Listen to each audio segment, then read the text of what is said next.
तो उत्तर प्रदेश विधानसभा चुनाव की पल पल की अपडेट आप तक पहुंचा रहे हैं। क्या कुछ सियासी तस्वीर समीकरणों के साथ आ रही है, हम आप तक पहुंचा रहे हैं। और जीत हासिल करने के लिए सभी पार्टियों ने पूरा दमखम लगा दिया है। अखिलेश यादव पहुंच चुके हैं अपने नामांकन को दाखिल करने के लिए। उनका सियासी खुल चुका है, यहाँ पर गेट खुल चुका है। यहाँ पर देख सकते हैं आप कि गेट खुल चुका है चुनावी रथ का। यहाँ पर तस्वीरों में आप देख सकते हैं। और अखिलेश यादव अब उतरने वाले हैं। यहाँ पर अखिलेश यादव फिलहाल कोविड प्रोटोकॉल का पालन करने के लिए यहाँ पर आप देख सकते हैं कि किस तरीके से वो मास्क वगैरह लगा रहे हैं। और देखिए अखिलेश यादव उतरने वाले हैं और उतरने के बाद इस चुनावी रथ से सीधे ये कलेक्ट्रेट दफ्तर के अंदर प्रवेश करेंगे और जाकर नॉमिनेशन भरेंगे। जो इनके प्रस्तावक हैं वो प्रस्तावक ऑलरेडी अंदर कलेक्ट्रेट दफ्तर में जा चुका है। अखिलेश यादव रथ से नीचे उतरते हुए यहाँ तस्वीरों में आप देख सकते हैं। अखिलेश यादव चुनावी रथ से नीचे उतरने के बाद सीधे पैदल आप देख सकते हैं पैदल जा रहे हैं कलेक्ट्रेट दफ्तर के अंदर। अखिलेश यादव पैदल जा रहे हैं। इनसे हम बातचीत भी करने की कोशिश करेंगे अखिलेश यादव से कि क्या कहते हैं अखिलेश यादव। इनसे हम बातचीत करने की कोशिश करेंगे। सुबह 10:30 बजे के आसपास ये सफाई से अपने घर से निकले थे और सीधे यहाँ से अब देख सकते हैं आप तस्वीरों में कि कलेक्टर दफ्तर में दाखिल होते हुए अखिलेश यादव, जो समय बताया गया है 1 बजे का इनके नॉमिनेशन करने का, वो 1 बजे का समय है। और यानी अब से थोड़ी देर बाद ये अंदर कलेक्टर के पास होंगे और वहां पर नॉमिनेशन भरेंगे। जितने भी इनके प्रस्तावक हैं वो सभी प्रस्तावक अंदर कलेक्टर दफ्तर में पहुंच गए हैं। तस्वीरों में आप देख सकते हैं कि अंदर जाते हुए यहाँ पर तस्वीरों में आप देख सकते हैं अंदर जाते हुए अखिलेश यादव कलेक्टर दफ्तर के अंदर मैनपुरी में कुल 4 विधानसभा सीटें हैं और इन चारों विधानसभा सीट पर आप देख सकते हैं कि अखिलेश यादव करहल विधानसभा से और जो बाकी 3 विधानसभा सीटों के जो उम्मीदवार हैं, प्रत्याशी हैं, वो भी इस वक्त अंदर कलेक्टर दफ्तर के अंदर पहुंच गए हैं। कोविड प्रोटोकॉल का पालन यहाँ पर करवाने के लिए काफी संख्या में यहाँ पर उत्तर प्रदेश पुलिस के जवानों को डिप्यूट किया गया है। तस्वीरों में आप देख सकते हैं अखिलेश यादव इस वक्त पैदल ही सीधा मार्च करके कलेक्टर दफ्तर के अंदर जाते हुए तस्वीरों में हम देख सकते हैं कि सीधे कलेक्टर दफ्तर की तरफ जाते हुए अखिलेश यादव उनके जो सुरक्षा में तैनात जवान हैं वो भी साथ हैं और पूरी नियम का पालन यहाँ पर किया गया है कोविड प्रोटोकॉल का।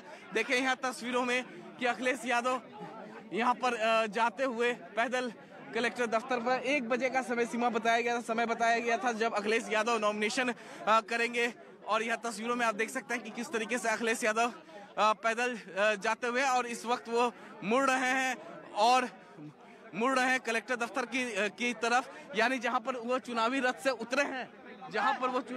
उतरे हैं उस रथ से पैदल उनको तकरीबन 100 मीटर तक जाना है। आप देख सकते हैं कि सुरक्षा में उनके जो जवान हैं वो उनको घेराबंदी करते हुए उनको कलेक्टर दफ्तर की तरफ ले जा रहे हैं। तो समय पर अखिलेश यादव कलेक्टर दफ्तर पहुंच गए हैं नॉमिनेशन भरने के लिए। जो बाकी प्रत्याशी थे मैनपुरी जिले के वो भी पहले ही पहुंच गए थे। जी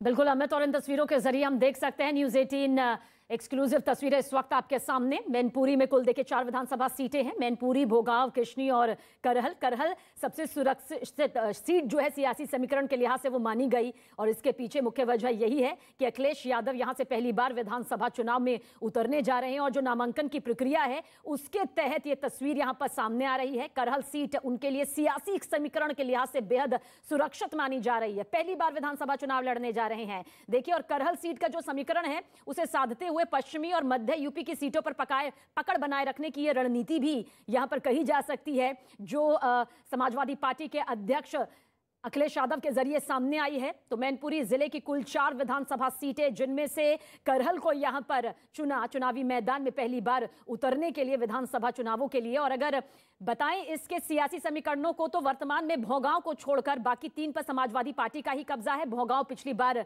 बीजेपी के खाते में चली गई थी। इससे पहले ये सीट लगातार 5 बार एसपी के खाते में रह चुकी है और एसपी का गढ़ कहे जाने वाले मैनपुरी जिले की करहल विधानसभा सीट से ही चुनाव लड़ने जा रहे हैं अखिलेश यादव। कि वो मीडिया कर्मियों से बातचीत जरूर करेंगे, सारे सवालों का जवाब देंगे।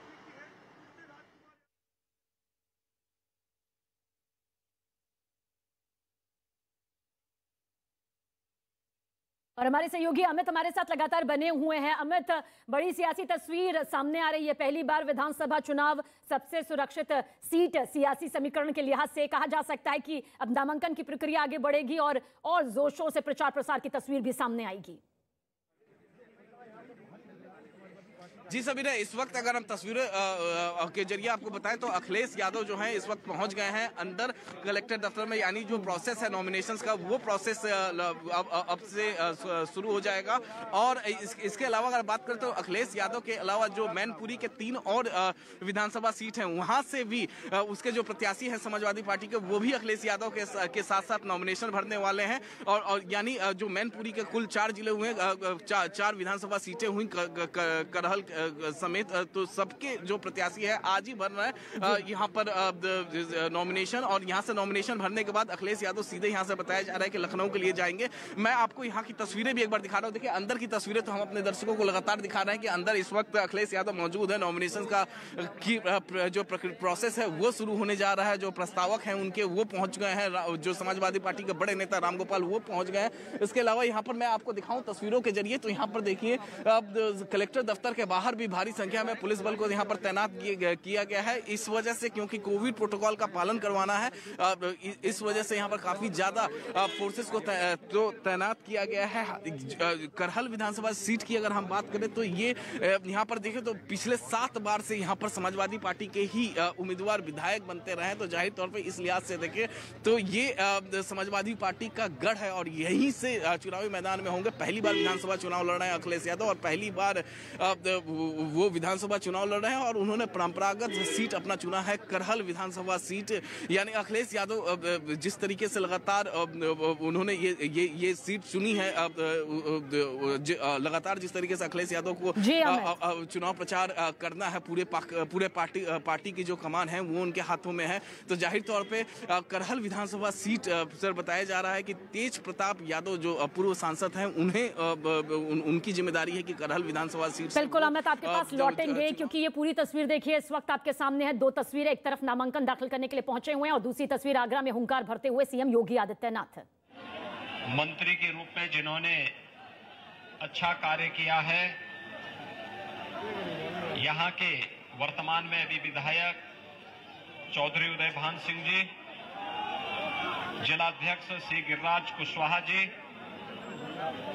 महामंत्री श्री संजय चौहान जी, आज के इस कार्यक्रम में हमारे लोकप्रिय प्रत्याशी चौधरी बाबूलाल जी, विधायक महेश गोयल जी, प्रधान श्री रवि शर्मा जी, रामेश्वर चौधरी जी, बलबीर सिंह जी, ठाकुर जोगेंद्र सिंह जी, महाज सिंह जी, दुर्गपाल सिंह चाहर जी, प्रशांत पोनिया जी, ठाकुर कुलदीप सिकरवार जी, सोनू चौधरी जी, शेर सिंह जी और मंच पर उपस्थित भारतीय जनता पार्टी के सभी पदाधिकारीगण और उपस्थित भाइयों बहनों, आज यहां पर फतेहपुर सीकरी की इस धरती पर आप सभी के साथ भारतीय जनता पार्टी के प्रत्याशी के समर्थन में अपील करने के लिए मैं आया हूं। भाइयों बहनों, उत्तर प्रदेश विधानसभा का चुनाव प्रारंभ हो चुका है और उत्तर प्रदेश विधानसभा के चुनाव में प्रथम चरण में 10 फरवरी को आप सभी को उत्तर प्रदेश विधानसभा के लिए अपना प्रतिनिधि चुनकर के भेजना है। आपने प्रदेश के अंदर कांग्रेस, समाजवादी पार्टी और बहुजन समाजवादी पार्टी की सरकार को भी देखा है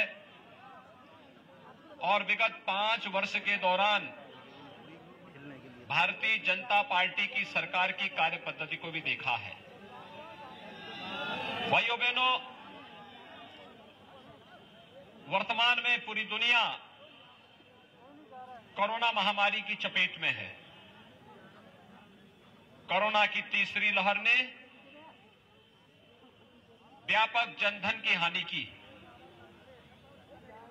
दुनिया कोरोना से पस्त है, लेकिन भारत के अंदर प्रधानमंत्री मोदी जी के मार्गदर्शन में,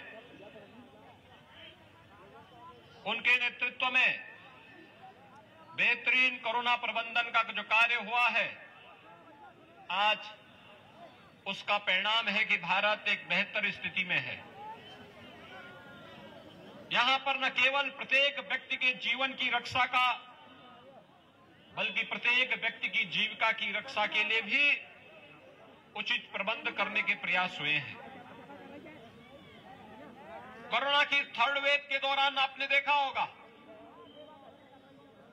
कि वैक्सीनेशन का कार्यक्रम इतने अच्छे ढंग से चला कि थर्ड वेव की आशंका को समय से पहले ही नियंत्रित कर दिया गया है। सेकेंड वेव के दौरान भी ऑक्सीजन का संकट आया था, लेकिन प्रधानमंत्री मोदी जी के नेतृत्व में ऑक्सीजन में प्रदेश का हर जनपद आज आत्मनिर्भर हो गया है।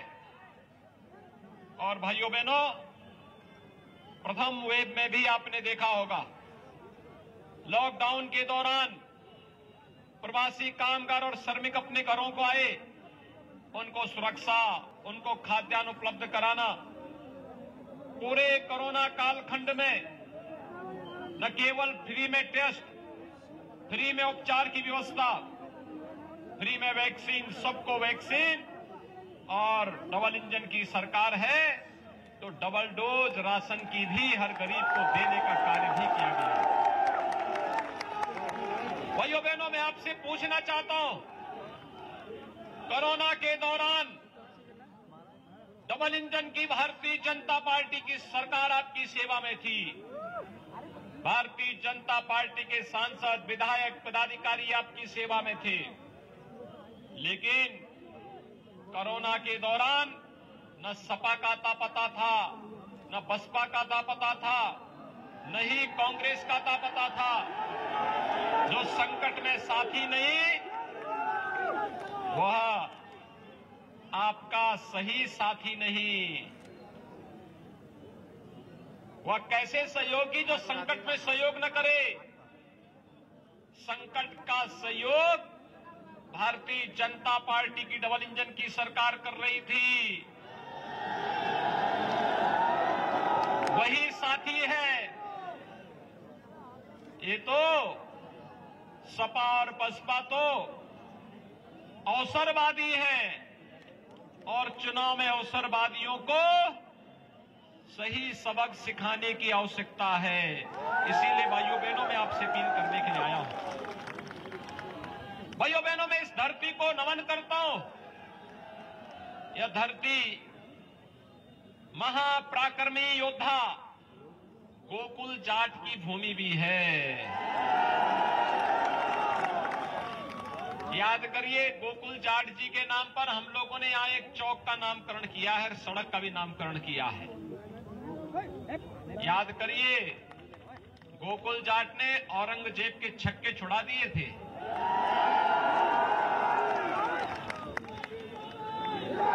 भाइयों बहनों, समाजवादी पार्टी की सरकार ने यहां पर जो औरंगजेब गोकुल जाट के खिलाफ निर्मम कार्रवाई किया था, और जिस गोकुल जाट जैसे महापराक्रमी महायोद्धा को औरंगजेब के खिलाफ लड़ना पड़ा था, क्योंकि वह धर्म और संस्कृति को रौंदने के लिए आया था, तो एक वीर योद्धा के रूप में गोकुल जाट के नेतृत्व में यहां के योद्धाओं ने उस विदेशी आक्रांता के खिलाफ युद्ध का मोर्चा लिया था।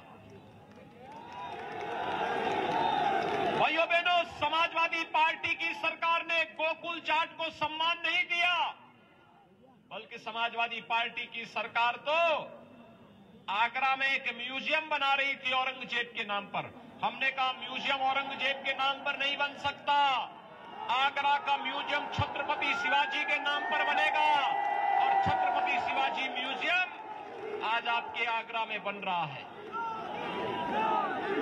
भाइयों बहनों, सपा हो, लोकदल हो, बहुजन समाजवादी पार्टी हो या कांग्रेस, ये सभी लोग जन आस्था के साथ तो खिलवाड़ करते ही थे, जनता को सुविधाओं से वंचित भी रखते थे, विकास कार्य ठप पड़े थे। विकास का मतलब सफाई का विकास, नौजवानों को रोजगार का मतलब सफाई को ही सारा चला जाता था, आगरा वंचित रह जाता था। आज तो आगरा को वायु सेवा से भी जोड़ दिया गया है। आज तो आगरा में मेट्रो का काम भी हो रहा है। अब तो हम लोगों ने आगरा में गंगा जल उपलब्ध करवा दिया है और भाइयों बहनों, हर घर नल की योजना, हर घर में शुद्ध पेयजल उपलब्ध कराने की कार्रवाई भी हमारी सरकार बहुत शीघ्र करने जा रही है।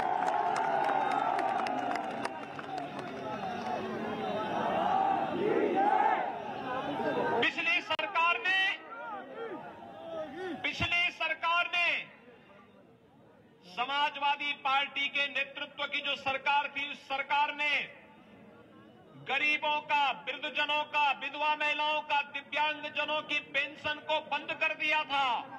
हमारी सरकार 1 करोड़ वृद्धजनों को, विधवा महिलाओं को, दिव्यांगजनों को 12,000 रुपए सालाना पेंशन की सुविधा उपलब्ध करवा रही है। ये हमारी गरीब कल्याण की योजना को प्रदर्शित करता है।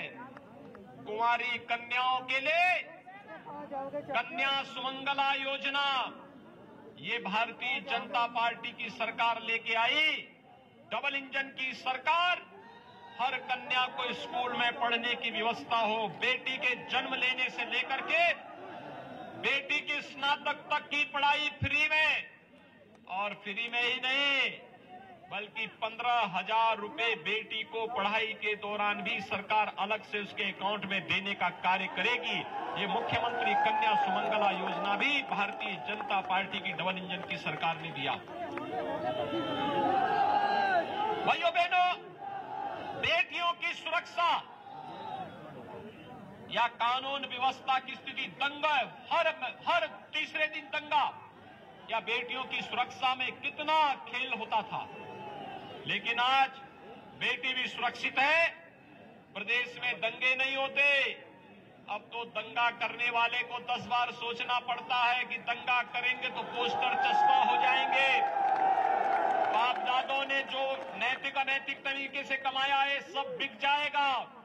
इसलिए सभी लोग आज दंगा करने से भागते हैं। नहीं तो भाइयों बहनों, सपा की सरकार में हर तीसरे दिन एक दंगा होता था। एक नियति बन चुकी थी प्रदेश की दंगा करने की। और इसलिए आज हम सब आए हैं आपके बीच में आपसे कहने के लिए, मात्र भारतीय जनता पार्टी एक पार्टी है जो गांव, गरीब, किसान, नौजवान, महिलाएं और समाज के प्रत्येक तबके के हितों के लिए कार्य करने के लिए पूरी प्रतिबद्धता के साथ कार्य कर रही है। और भाइयों बहनों, भारतीय जनता पार्टी की सरकार है जो आस्था का भी सम्मान कर रही है। प्रत्याशियों की सूची आप देखें, कैसे कैसे लोगों को समाजवादी पार्टी और बहुजन समाजवादी पार्टी और कांग्रेस में एक होड़ लगी है। ऐसे लोगों को प्रत्याशी देने की जिनकी आपराधिक पृष्ठभूमि है। याद करिए, मुजफ्फरनगर का दंगा भी हुआ था और मुजफ्फरनगर के दंगे से समाजवादी पार्टी की टोपी पूरी रंगी हुई है।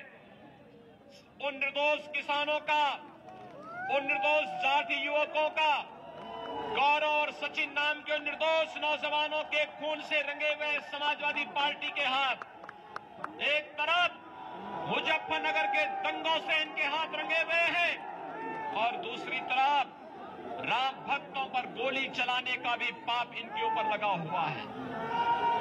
इन लोगों को जब अवसर मिला इन्होंने प्रदेश को दंगों की आंख में झोंकने का कार्य किया, प्रदेश के विकास की योजनाओं पर बंदर बांट करने का कार्य किया। प्रदेश के विकास को इन लोगों ने पूरी तरह से प्रदेश को बर्बाद करने के लिए कोई भी ऐसा जो भी षड्यंत्र हो सकता था, उस षड्यंत्र के हिस्सेदार सपा और बसपा अपने अपने समय में रही है। और इसलिए भाइयों बहनों, आज हम सब आपके बीच में आए हैं। भारतीय जनता पार्टी की डबल इंजन की सरकार है, प्रधानमंत्री मोदी जी के नेतृत्व में आज पूरा देश विकास की एक नई ऊंचाइयों की ओर तेजी के साथ बढ़ रहा है। भारत दुनिया के अंदर एक महाताकत के बनकर के उभर रहा है। हर गरीब को, हर किसान को, हर नौजवान को और महिला को आज सम्मान मिल रहा है। और आप देख सकते हैं, हर गरीब को शासन की योजना के साथ जोड़ने के लिए प्रधानमंत्री किसान सम्मान योजना किसानों के लिए हो, गरीबों को उनकी उपज का दाम देने का हो, फूड प्रोसेसिंग सेंटर के रूप में आलू प्रोसेसिंग के लिए अलग अलग यूनिट लगाने की कार्रवाई हो। अभी हम लोगों ने मथुरा में लगाया, एक बहुत बड़ा उद्योग लगाया है जहां 1 लाख मीट्रिक टन आलू की प्रोसेसिंग हर साल होगी। किसान को अच्छा दाम मिलेगा और किसान खुशहाल होगा। प्रदेश के 2,54,00,000 किसान भाइयों बहनों प्रधानमंत्री किसान सम्मान निधि का लाभ प्राप्त कर रहे हैं। प्रदेश के अंदर किसानों की कर्ज माफी का कार्य भारतीय जनता पार्टी की डबल इंजन की सरकार ने किया था। और यही नहीं, प्रदेश के नौजवानों के लिए 5 लाख नौजवानों को सरकारी नौकरी देने की कार्रवाई रही हो, या फिर 1,61,00,000 नौजवानों को रोजगार की सुविधा, ये केवल डबल इंजन की भारतीय जनता पार्टी की सरकार के ही द्वारा किया गया। पिछली सरकारें तो नौकरी निकलती थी, चाचा भतीजा और महाभारत के सारे रिश्ते उन नौजवानों के परिवारों से वसूली के लिए निकल पड़ते थे।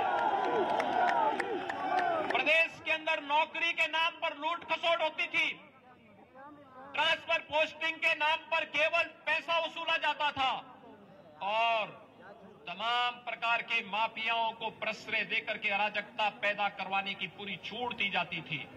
भाइयों बहनों, आज हम सब आपके बीच आए हैं आपसे कहने के लिए, भारतीय जनता पार्टी राष्ट्रवाद, सुशासन और विकास के मुद्दे पर इस चुनावी समर में आपके सामने है। कोरोना के कारण हम बड़ी बड़ी रैली नहीं कर पा रहे हैं, चुनाव आयोग ने रोक लगाई है, उस सब के बावजूद आपका उत्साह भारतीय जनता पार्टी के समर्थन में जो दिख रहा है, मैं विश्वास के साथ कह सकता हूं, जो अपराधी और माफिया सपा बसपा का प्रत्याशी बनकर के जनता को धमकाने का कार्य कर रहे हैं, वे लोग याद कर ले 10 मार्च की तिथि जब परिणाम आएंगे, भारतीय जनता पार्टी प्रचंड बहुमत के साथ सरकार बनाएगी, तो फिर माफियाओं के खिलाफ कार्रवाई का अभियान और बुलडोजर चलने का अभियान फिर प्रारंभ हो जाएगा, फिर चलेगा। और उसी विश्वास के साथ मैं आपके बीच में आया हूं। ये फतेहपुर विधानसभा सीट से हम लोगों ने अपना योग्य प्रत्याशी, आपने योग्य विधायक दिया था चौधरी उदय भान जी के नाम पर, प्रदेश सरकार ने उन्हें मंत्री बना करके यहां की सेवा और प्रदेश की सेवा के लिए लगाया था। चौधरी उदय भान सिंह जी हमारे बहुत अच्छे विधायक के रूप में उन्होंने काम किया। और आज भाइयों बहनों, हमने यहां पर चौधरी बाबूलाल को एक बार फिर से प्रत्याशी के रूप में आपके बीच में उतारा है। चौधरी बाबूलाल एक युवा है और आपकी तरह युवा बनकर के कार्य करना चाहते हैं, उनके अंदर जज्बा है। चौधरी बाबूलाल जब काम करेंगे तो भाइयों बहनों पेयजल की समस्या का भी समाधान होगा। बालिका शिक्षा की समस्या के लिए हमने पहले ही कॉलेज दे दिया है, जमीन दे दीजिए, कॉलेज का निर्माण भी यहाँ पे हो जाएगा। तो कॉलेज के लिए हम पहले कॉलेज स्वीकृत करके यहाँ भेजे हुए हैं। आप लोग चौधरी बाबूलाल से सहमत हैं? कमल निशान पर बराबर सब वोट देंगे? दोनों हाथ उठा करके मेरे साथ बोलेंगे, भारत माता की, भारत माता की, भारत माता की।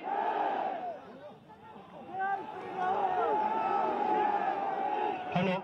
तो सीएम योगी आदित्यनाथ को इस वक्त आप सुन रहे हैं। देखिए, आगरा में प्रचार प्रसार की फिलहाल आज कमान संभाली हुई है। आगरा के अंतर्गत आप सभी जानते हैं 9 विधानसभा सीटें आती हैं और इन सभी सीटों पर बीजेपी ने अपने जातीय समीकरण साधते हुए अनुभवी चेहरों पर इस बार दाव लगाया और यही वजह है कि 5 सीटों पर उम्मीदवार बदले गए, बल्कि 4 सीटों पर वर्तमान विधायक पर ही भरोसा जताया गया है। 2 महिलाओं को भी प्रत्याशी के तौर पर उतारा गया है।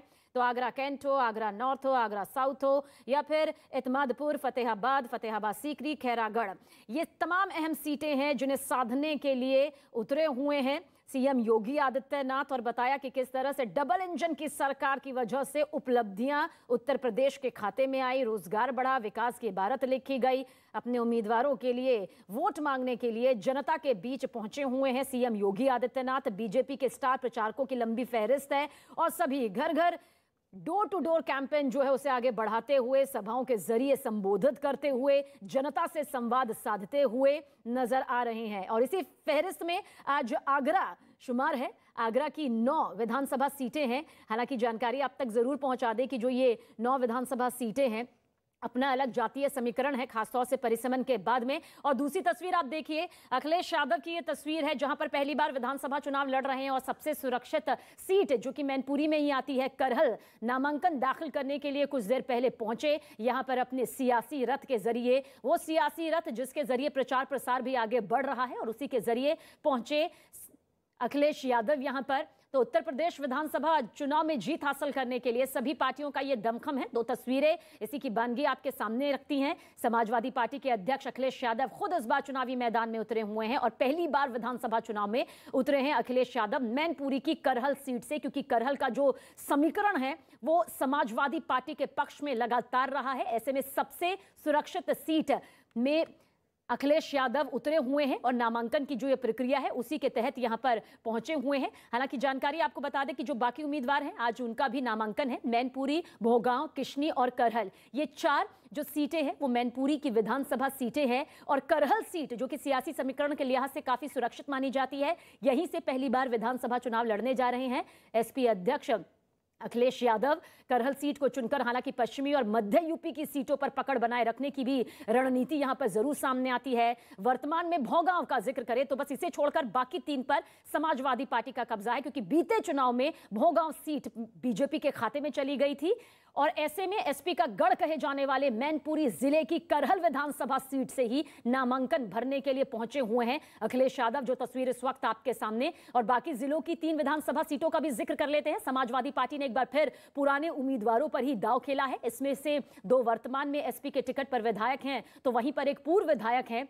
और एसपी यानी कि समाजवादी पार्टी 1993 से मैनपुरी की करहल सीट पर लगातार जीत हासिल करती रही है। हालांकि इस बीच एक बार 2002 में बीजेपी के सोबरन सिंह यादव ने इस सीट पर कब्जा जरूर कर लिया था और यही सोबरन सिंह यादव जो है बाद में एसपी पर आ गए थे, जो कि वर्तमान में करहल से ही एसपी के विधायक हैं। और इस बार समाजवादी पार्टी की तरफ से अखिलेश यादव नामांकन दाखिल करने के लिए पहुंचे हुए हैं। सीटें कई गिनाई जा रही थी जो कि सबसे सुरक्षित सीटों के तौर पर यहां पर सामने आ रही थी और ऐसे में करहल सीट को यहां पर उनके जरिए चुना गया।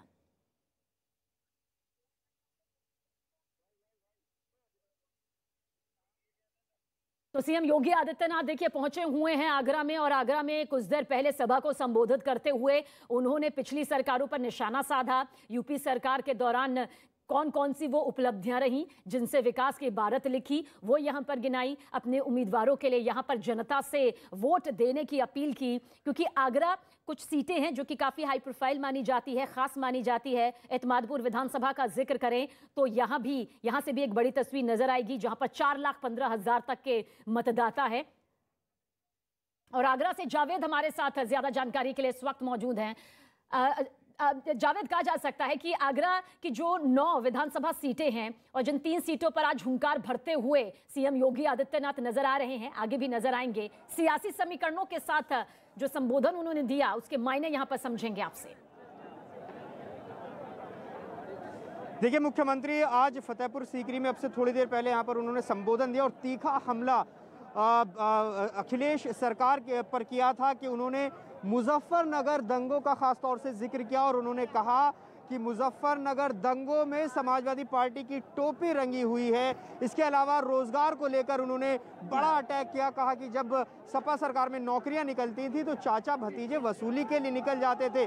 और सबसे अहम चीज़ एक और उन्होंने बात बोली कि सपा सरकार स्थानीय मुद्दा उन्होंने छुआ। उन्होंने कहा कि आगरा में औरंगजेब का म्यूजियम बनाने की कोशिश कर रही थी सपा सरकार, लेकिन छत्रपति शिवाजी का म्यूजियम आगरा में बनाया गया। तो इन तमाम मुद्दों को छुआ है। हमारे साथ कुछ लोग हैं बात करने के। ये बताइए कैसी लगी योगी जी की स्पीच? योगी ने बहुत अच्छा बोला। वैसे म्यूजियम नहीं बनना चाहिए था।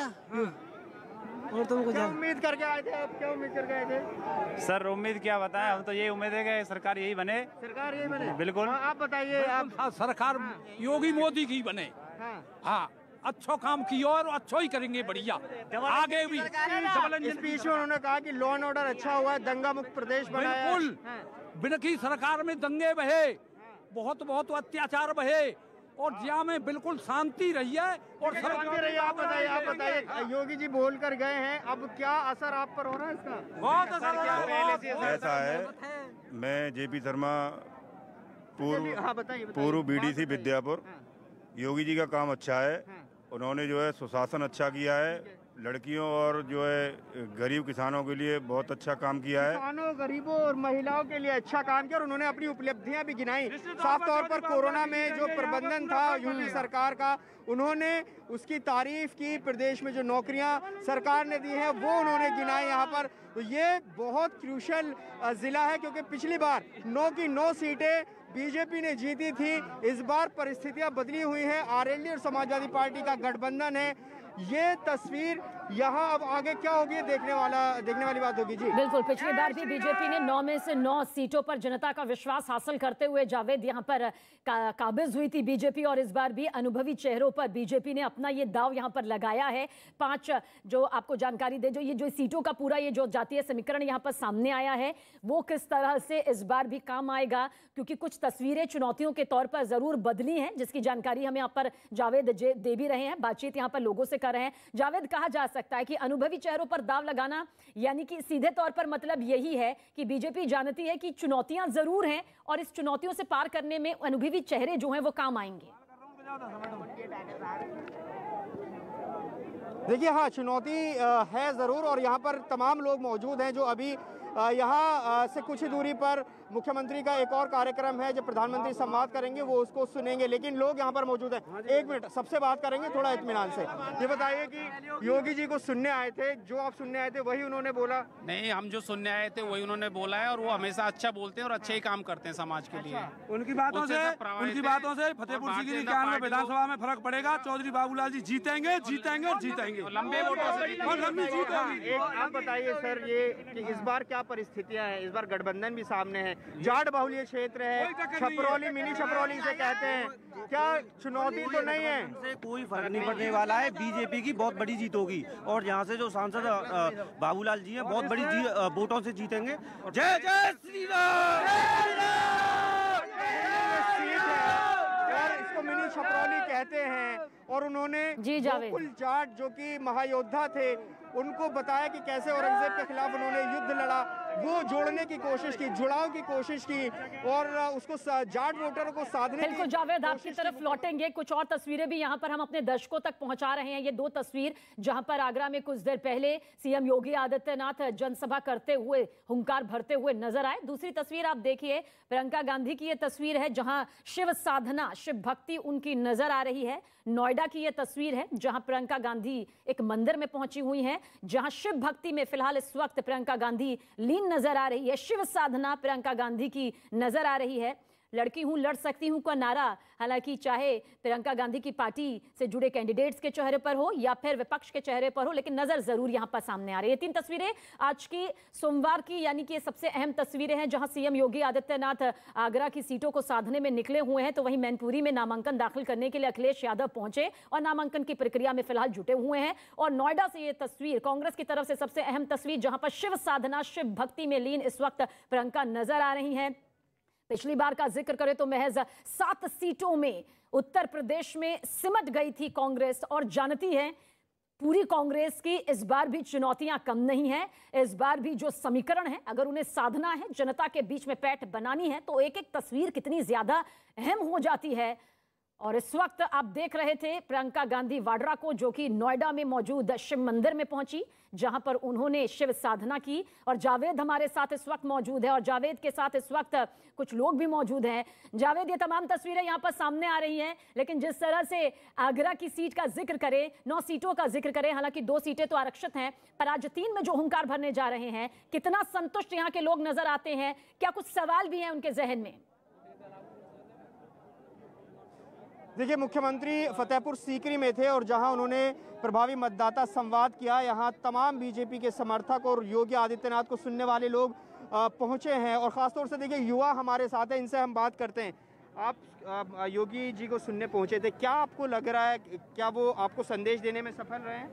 जी, वैसे योगी जी का कार्यकाल अच्छा रहा है, पर युवाओं में इस टाइम पे थोड़ा नाराजगी है। हाँ, क्योंकि जो 69,000 शिक्षक भर्ती की 68 से वाली जो सूची आई थी, शिक्षक भर्ती का मुद्दा हाँ, है। हाँ, ये शिक्षक भर्ती की बात करें, आप बना लो, यही शिक्षक भर्ती का है सर। 68,000 से जॉइनिंग नहीं मिल पाया है। सबसे बड़ी बात यह है कि 6 जनवरी को बोला था कि जॉइनिंग लेटर मिलेगा बंदों को। आप रोजगार के मुद्दे आपके हैं इस चुनाव में, आप बताइए योगी जी जिस तरह से आज वो आए यहाँ पर, किस तरह का संदेश वो देने में कामयाब रहे? उन्होंने अपनी बहुत अच्छी बात रखी, वो पूरे बहुमत के साथ सरकार बनाए। कुछ नाराजगी मतलब सरकार से नहीं है, क्योंकि 5 साल में कुछ नहीं कर सकते, लेकिन आने वाले अगर हम उनको टाइम देंगे तो योगी सरकार सबसे अच्छा काम करेगी, इसमें कोई 2 राय नहीं है। लेकिन इस बार गठबंधन भी है, गठबंधन से डर नहीं लग रहा है? गठबंधन कोई, सब गठबंधन फेल है, सब गठबंधन फेल है। योगी के सामने कोई नहीं टिक पाएगा।